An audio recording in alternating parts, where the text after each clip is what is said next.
नमस्कार दोस्तों। आपका स्वागत करता हूं आप ही के यूट्यूब चैनल में। वीडियो को स्टार्ट करने से पहले आप सभी से रिक्वेस्ट करूंगा, अगर अभी तक आपने चैनल को सब्सक्राइब नहीं किया तो रिक्वेस्ट टू ऑल पी प्लीज चैनल को सब्सक्राइब कीजिए। तो चलिए स्टार्ट करते हैं। जहां पर देखिए आज हम लोग डिस्कशन करेंगे अबाउट ओएनजीसी शेयर के बारे में। यहाँ पर डिस्कशन किया जाएगा जहां पर आज तूफानी तेजी देखने को मिल रही है।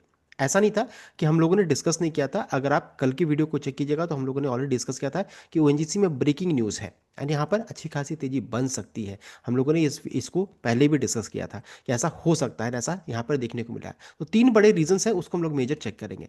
साथ साथ कंपनी को थोड़ा फंडामेंटल को चेक कर लीजिए। तो देखिए आज चेक कीजिएगा तो तेजी देखिए लगभग 5% का तेजी ऑलरेडी हो चुका है। ऑलरेडी तेजी यहाँ पर बन चुकी है। और यहाँ पर अगर चेक करेंगे तो एक लार्ज कैप स्टॉक है। वैल्यूएशन वाइज चेक कीजिएगा तो लगभग 8.99, इंडस्ट्री का 17.4 है, यानी बहुत सस्ते वैल्यूएशन ट्रेड कर रही है। बुक वैल्यू से नीचे करंटली अभी ये देखिए ट्रेड कर रही है।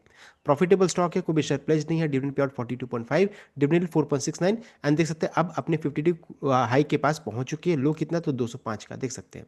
तो ये चीज़ यहाँ पर है। प्रोमोटर होल्डिंग कितना तो 58.9% का है। रिमेनिंग स्टेक होल्डर को अगर चेक करेंगे तो यहाँ पर देख सकते हैं पब्लिक का स्टेक मात्र 3.69 है, यानी कि 96% से ज़्यादा स्टेक किसके पास है तो स्ट्रॉन्ग हैंड के पास यहाँ पर देखने को मिल रहा है। तो डरने की ऐसा कोई बात यहाँ पर है नहीं। हम लोगों ने डिस्कस किया था जब ये स्टॉक ट्रेड कर रही थी लगभग टू 232 के राउंड में, 232 के राउंड में हम लोगों ने डिस्कशन करना स्टार्ट किया कि ये खरीदारी का जगह रहेगा।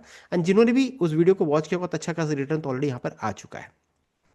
अभी तेजी क्यों बन रही तो तेजी के पीछे रीजन क्या है? सबसे पहला रीजन एंड मेजर रीजन है वो है क्रूड ऑयल के प्राइसेस में तेजी बनना। अगर चेक कीजिएगा तो अच्छा खासा तेजी यहाँ पर देखने को मिल रहा है। एंड अगर डेली चार्ट में चेक कीजिएगा तो 56 से, मैं यहाँ पर WTI क्रूड की बात करूँ, 56 से अगर चेक कीजिएगा तो ऑलरेडी 62 की रेंज में यहाँ पर आ चुका है। उम्मीद किया जा रहा है कि ये 75 तक ये जा सकता है। युद्ध अगर हुआ, सब कुछ हुआ तो यहाँ पर क्रूड में तेजी बन सकती है। तो सबसे पहला रीजन यही बन रहा है, क्रूड में तेजी बनना। कंसोलिडेशन बेस बिल्डिंग हुआ, वहां से तेजी यहाँ पर बन रहा है। तो इस चीज को ध्यान दीजिएगा। क्रूड में तेजी बनना ये सबसे पहला रीजन बन रहा है, जिस कारण से जितने भी अगर चेक कीजिएगा तो oil drilling, oil exploration stock जहां पर अच्छे खासी पिटाई हुई थी वहां तेजी बन रही है। ऑयल को ले लीजिए, ऑयल इंडिया को ले लीजिए, पेट्रोल के ले लीजिए, हिंद ऑयल को लीजिए, सब में तेजी बन रही है। ओएनजीसी में भी इस कारण से तेजी यहाँ पर हो रहा है।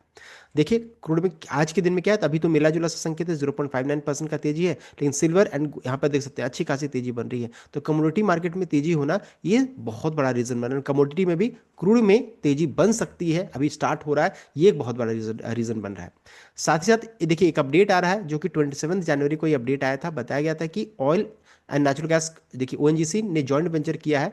जॉइंट वेंचर किया किसके साथ तो sign sea building contract for 2 Indian flag very large ethane carrier with Samsung heavy industries के साथ देख सकते हैं। तो oil and natural gas corporation through it joint venture companies with MS Mitsui OSK Lines Limited, Japan has entered into shipbuilding contract with देख सकते हैं Samsung heavy industries south Korea for construction of 2 state of art very large ethane carriers on 27 January. The fast track conclusion of this SBCs reflect strong trilateral cooperation and industrial partnership among India, Japan and south Korea. तो ये भी एक trigger यहाँ पर बन रहा है। तो जॉइंट वेंचर्स होता हुआ दिख रहा है एंड दैट टू एक जो लार्ज कैरियर जो रहता है उसको कंस्ट्रक्शन को लेकर यहाँ पर अपडेट आ रहा है।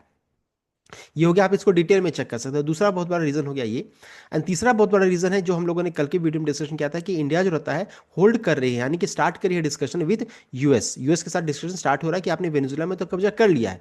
अब वेनेजुएला में जो हमारा बहुत बड़ा डिविडेंड जो ओएनजीसी की जो सब्सिडरी कंपनी है जिसे ओएनजीसी विदेश निगम बोलते हैं उनका फंसा हुआ, उसको लेकर के यहाँ पर वो डिस्कशन स्टार्ट कर रहे हैं।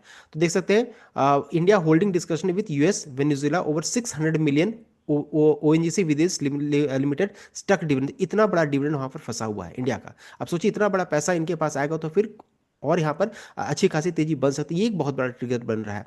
सो back in 2024 ONGC Videsh has sought specific licence to operate in Venezuela from US department of treasury. तो 2024 में जो रहता है ओएनजीसी ने लाइसेंस लिया था कि वेनेजुएला में जो रहता है वो ऑयल वेल्स का कंस्ट्रक्शन करेगी, ऑयल ड्रिलिंग करेगी, सब कुछ करेगी। बाद में फिर यूएस की तरफ से सैंक्शन लगा एंड फिर जब उस चूंकि सैंक्शन लगा तो फिर जो डिविडेंड मिलना था वो स्टॉक हो गया। तो 2 ऑयल वेल्स थे तो उसको लेकर के यहाँ पर प्रॉब्लम स्टार्ट हुआ था। तो India discusses ONGC Videsh 600 million stuck dividend with US and Venezuela. US sanctions halted ONGC's income from Venezuelan oil field for several years. US sanction easing in 2023 slightly revived India's oil import. तो यहाँ पर ये भी एक trigger है dividend को लेकर के कि डिविडेंड का अमाउंट यहाँ पर जब आएगा तो ओएनजीसी के लिए काफी बेनिफिशियल रहेगा and that too huge dividend है, कोई छोटा मोटा अमाउंट नहीं है। तो 3 ट्रिगर्स को हम लोगों ने चेक कर लिया। साथ साथ ये भी बताना चाहूंगा कि अगर मान लीजिए स्टॉक में निवेश करते हैं, मान लीजिए गिरावट होती है तो फंसने का भी डर रहेगा। लेकिन ऐसा नहीं है, अगर आप चेक कीजिएगा तो अगर लॉन्ग टर्म हम लोग सिर्फ होल्ड करके भी रखेंगे तो स्टॉक में डिविडेंड के थ्रू अच्छा खासा रिटर्न आता है। 2025 में 6 रुपीज़, 1 रुपीज़ 25 पैसा, 5 रुपीज़ का देख सकते हैं। 2024 में चेक कीजिएगा तो 6 रुपीज़, 2 रुपीज़ 50 पैसा, 4 रुपीज़ का देख सकते हैं। यानी कि हर एक क्वार्टर में लगभग यहाँ पर कंपनी डिविडेंड पे आउट करती है। फेब मंथ में चेक कीजिएगा तो 5 रुपये का है। फेब 2024 में चेक कीजिएगा तो 4 रुपीज़ का, यानी कि अभी तक देखिए अनाउंसमेंट हुआ नहीं है कि कब रिजल्ट एंड डिविडेंड आएगा। मोस्ट वन चांसेस है कभी भी इसका अपडेट आ सकता है। तो हम लोग यहाँ भी डिविडेंड एक्सपेक्ट कर सकते हैं, वो है 4 से 5 रुपये का हम लोग यहाँ पर डिविडेंड एक्सपेक्ट कर सकते हैं। तो इतने सारे पॉजिटिव ट्रिगर है। एंड अभी क्या है कि अभी इंपॉर्टेंट लेवल क्या रहेगा, तो 264 के ऊपर में सस्टेन करना जरूरी है। वो टूटेगा तो फिर अच्छी खासी और तेजी देखने को मिलेगी। तो ये एक रेजिस्टेंस का लेवल है, इस चीज को ध्यान दीजिएगा। अभी तो ये हम लोगों ने डिस्कस कर लिया किस कारण से उनकी शेयर में तेजी बन रही है। लेवल्स को भी हम लोगों ने डिस्कस कर लिया। यहाँ एक और चीज जो छूट रहा है वो ब्रोकरेज की तरफ से आज अच्छा खासा टारगेट निकल कर आ रहा है। 400 प्लस का टारगेट उन्होंने यहाँ पर रखा है। अभी इसको लेकर के डिटेल अभी डॉक्यूमेंट आना बाकी है, जैसे आएगा मैं आपको बताऊंगा। सो इतना कंप्लीट अपडेट। आई होप आपको लाइक किया, शेयर किएगा, चैनल को सब्सक्राइब कीजिएगा। Thank you.